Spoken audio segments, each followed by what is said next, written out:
months and the players joining up with the Lions, we sort of settled on a team, and so we want to name it early with 5 debutants involved.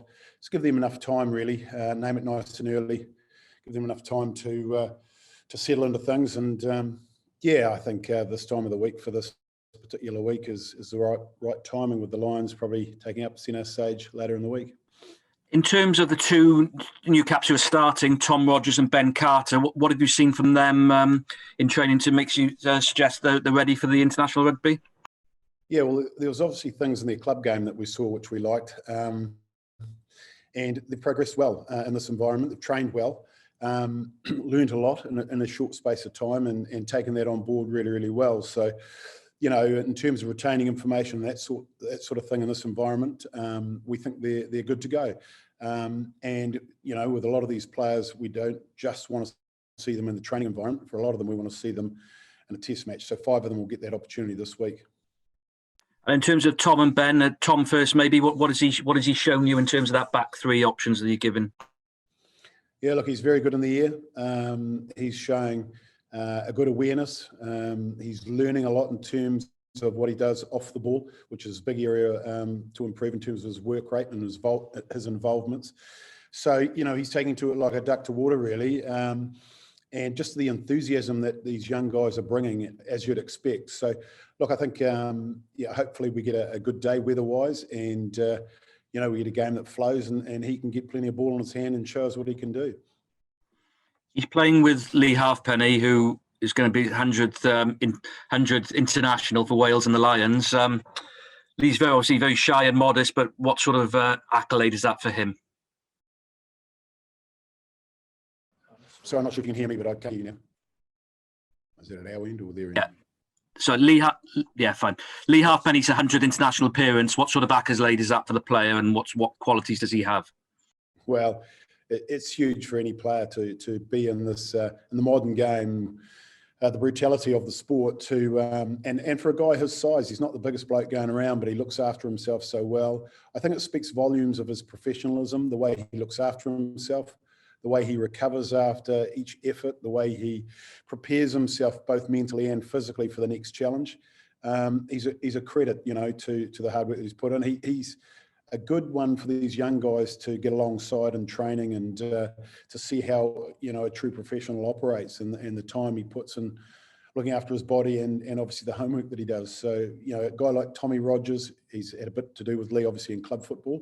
So to pair those guys up, and with Jonah, who's in a form for his club, it's an exciting group. You've lost Adam Beard and Josh Navidi some experience there, but I don't suppose you decry them a chance to go and play with the Lions. No, look, 2 fantastic stories. You know, obviously, firstly, we're absolutely gutted for Al. You know, he's worked so hard to come back from the last injury and did so well in the Six Nations and earned the right to captain the Lions. So, firstly, our whole squad, hearts go out to Al and Justin. You know, 2 big guys in our side, and you know they've worked so hard to get there. So that's really disappointing, but. You know, it's an opportunity for others, and thankfully, from our point of view, this experience is going to go to 2 Welshmen. And Adam Beard, it wasn't so long ago that, you know, we asked him to take some time out from international rugby and work on his game. And, you know, the hard work that he's put in, and to see him get recognised this way, I'm thrilled for him. And Josh.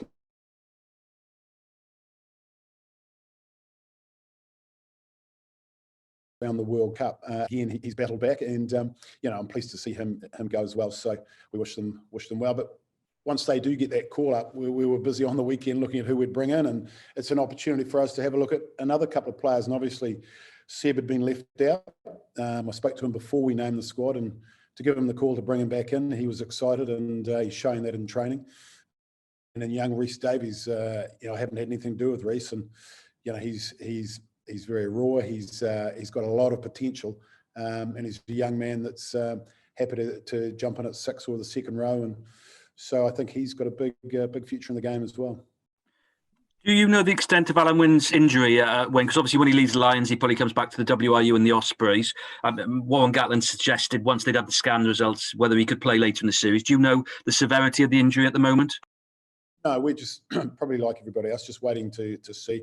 We've obviously focused on the group that we're working with at the moment. We know that obviously the Lions will do what is right for Al and Al myself, so I'll probably do that in the next 24, 48 hours. Just want him to settle in and take everything in and give him a bit of space. Ben Thomas will cover 10 from the bench. Wayne, is Jared okay? And if he's so, Ben Thomas obviously hasn't played much at 10 senior rugby, started a couple of games and slotted in there, but a big role for him. Yeah, look, our intention was to start Jared in this game and pair him up with Thomas, the club pairing, but he rolled his ankle in training last week. So as a result, Ben's trained for the latter part of last week and the early part of this week as 10 cover, and it just means that Callum jumped straight back in. So and he's had 2 days there, and Callum's Callum. It's a water off a duck's back to him. So yeah, disappointed for Jared because he trained really, really well in North Wales and was excited about getting the opportunity. So we'll know more probably in the next 24, 48 hours, but hopefully it's something that'll settle down pretty quickly. Just 8,200 fans in. What's that going to be like? Yeah, I think 820 would be good. Look, it's just nice to have fans back. I was lucky enough to go to a game, Bristol against Gloucester, and they had 3,500 at the Bristol Stadium.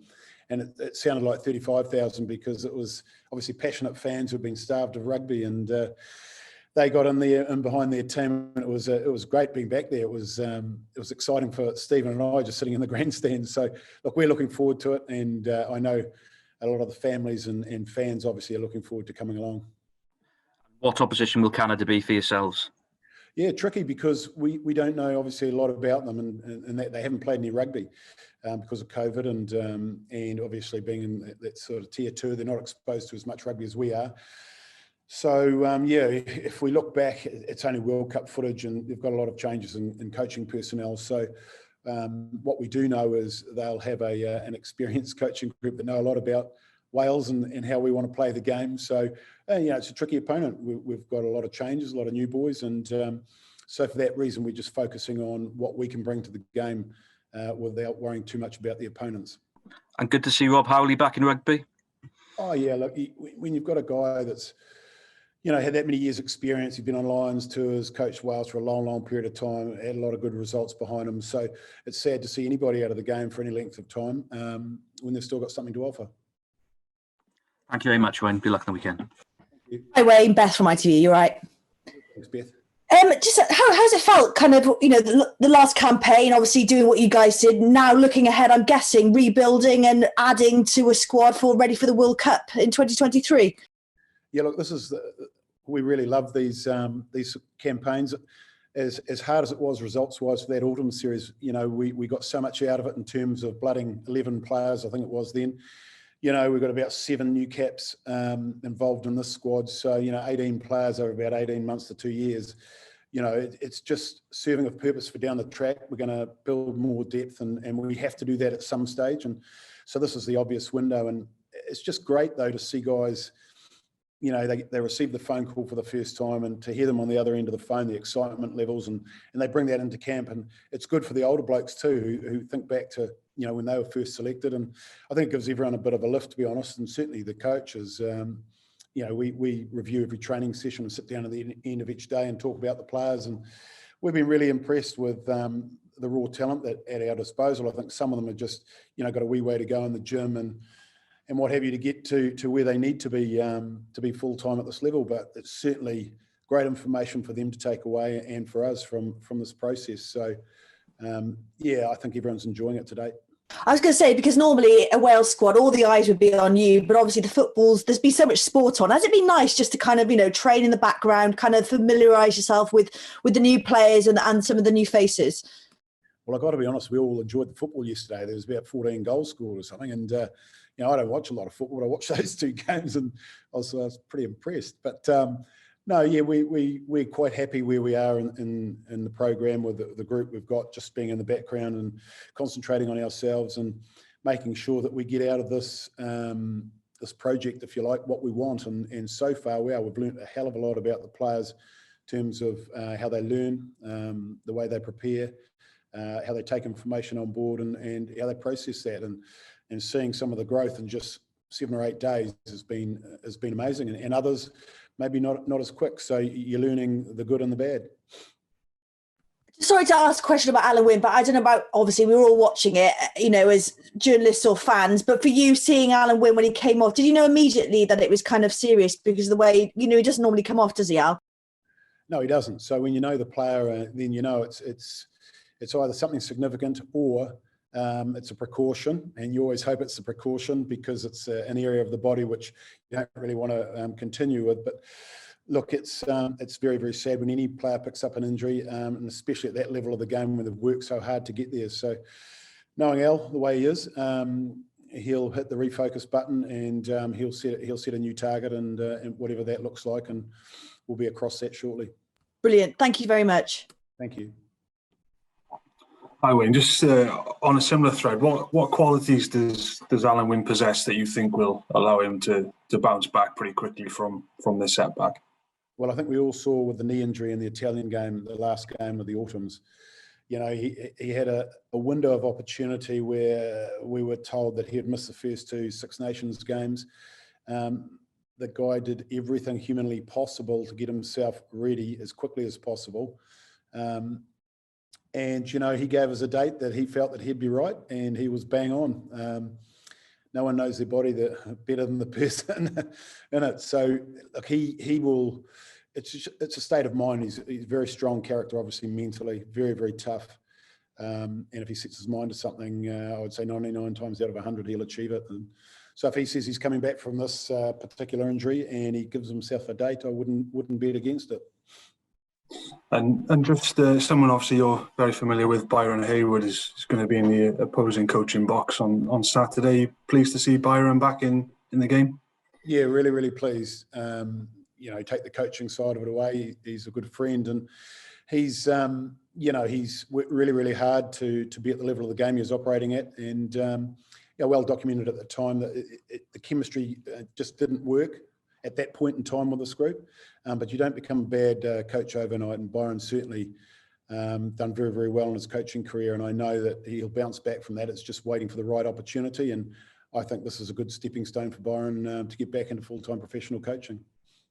You and Steve had to put your heads together and come up with some new calls or some new moves just to try and catch him off guard?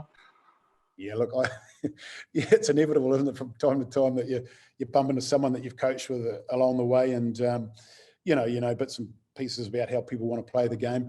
At the end of the day, we've got to be good enough on the day to execute, and the opposition have got to be good enough to stop us. So in the modern game now, with footage that's available, I think whether the Welsh boys are there or not, you know, you can have a good look at teams, but it's how they put a plan together, I guess, to stop us, which will be interesting to see.